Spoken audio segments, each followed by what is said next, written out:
मौजूद है इस वक्त वार्ड 6 के भाजपा प्रत्याशी पार्थ गुप्ता के साथ, जिन्होंने अपना घोषणा पत्र रिलीज किया है। उनसे जानेंगे कि उनका जो चुनावी प्रचार है वो कितना तेज चल रहा है, क्योंकि डोर टू डोर जा रहे हैं, सुबह से शाम तक लोगों से मिल रहे हैं।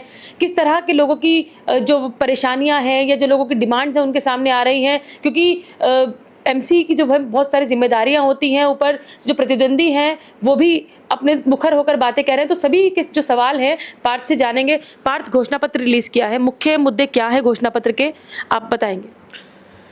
जो मेरा घोषणा पत्र है, मेरा मैनिफेस्टो है, उसको लोगों के साथ बैठकर अलग अलग वार्ड में, अलग अलग मोहल्लों में जाके वहाँ पे बैठकें लगाकर सबके ओपिनियंस और एडवाइस को कंसिडरेशन में लेकर बनाया गया है।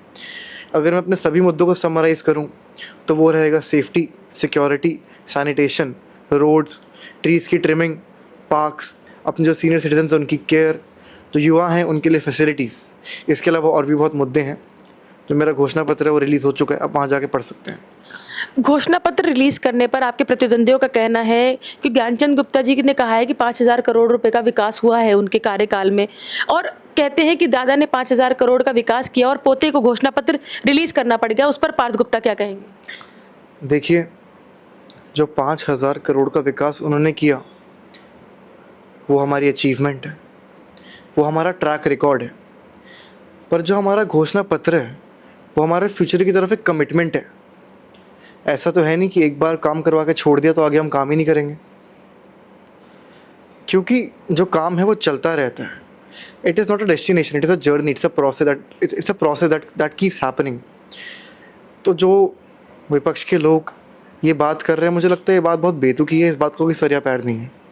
पार्थ, जिस तरह लोगों से मिल रहे हैं आप, तो लोगों के मुख्य, जैसे कि आपने कहा कि सभी कुछ आपके मैनिफेस्टो में कवर हो गया, एक बहुत बड़ी लोगों की नीड होती है। जैसे हम सर्वे भी कर रहे हैं वार्ड 6 में, कई जगह में लोग कंफ्यूज भी दिखे, कई बार सेटिस्फाइड भी दिखे, कई बार विकास के नाम पे वोट डालने की भी उन्होंने बात करी।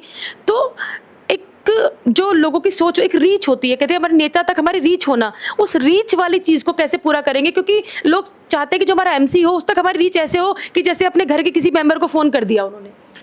देखिए, पहले तो नेता नहीं, मैं उनका बेटा हूँ, उनका सेवक हूँ। बाकी बात रही, आपकी बात बिल्कुल सही है, किसी भी काउंसलर की रिस्पॉन्सिबिलिटी होती है कि वो एक्सेसिबल रहे, रीचेबल रहे। तो इसके लिए मैं दो माध्यमों का उपयोग करूँगा। सबसे पहले तो मैं प्रॉपर ऑफिस, एक कार्यालय सेटअप करूँगा, या तो सेक्टर 17 के कम्युनिटी सेंटर में, या तो मेरा निवास हाउस नंबर 94 सेक्टर 17 के ऑफिस में, जहाँ पर प्रॉपर ऑफिस टाइमिंग्स होंगी, जहाँ पर प्रॉपर ऑफिस डेज और आवर्स होंगे, जहाँ पे कभी भी लोग आकर मुझसे मिल सकते हैं और मुझसे मिलकर अपनी समस्या मुझे बता के मैं उनका निवारण कर पाऊँ। इसके अलावा जो दूसरा माध्यम है जिनसे मैं लोगों से जुड़ूंगा, वो माध्यम ये है कि मैं एक वेबसाइट बनाऊंगा, जिस वेबसाइट के ऊपर लोग देख पाएंगे कि कौन से काम होने वाले हैं, वो काम कितने हो चुके हैं, उन पर प्रोग्रेस क्या है, और अगर वो काम ख़त्म हो गए तो उन काम के ख़त्म होने की फ़ोटोज़ उस पर अपलोड होंगी। साथ ही साथ इन कामों को एक प्रायोरिटी के ऑर्डर में लिस्ट किया जाएगा, ताकि मेरे वार्ड वासी को और कन्वीनियंस मिले।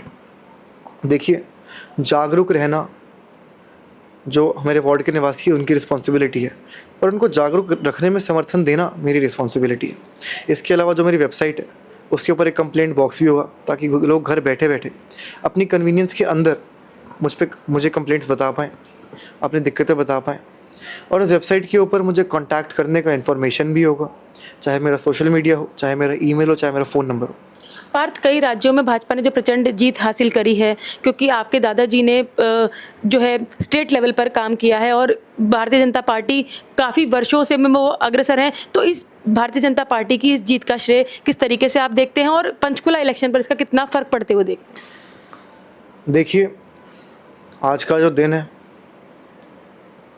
आज के दिन पे बंगाल के लोगों ने भारतीय जनता पार्टी पे और नरेंद्र मोदी पे भरोसा जताया। आज का वो दिन है जिस दिन बंगाल के लोगों ने गुंडा राज छोड़ के, जंगल राज छोड़ के लोकतंत्र को चुना। I would say today is the day that Bengal will know true democracy. तो जो मुझे लगता है कि जो लहर है भाजपा की, जो हवा है मेरे हिंद की, ये बंगाल, असम और पौंडीचेरी से बहते हुए मेरे पंचकुला ज़रूर आएगी।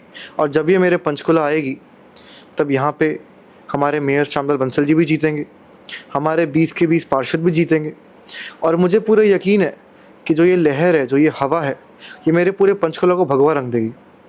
बहुत बहुत धन्यवाद। तो ये थे पार्थ गुप्ता, जिन्होंने जो भाजपा का 34 साल का सूखा जो खत्म हुआ है बंगाल में, उस पे भी जवाब दिया और मुखर होकर जो प्रतिद्वंदी हैं जो सवाल कर रहे हैं उसको भी लेकर जवाब दिया। अपने घोषणा पत्र को भी लिया।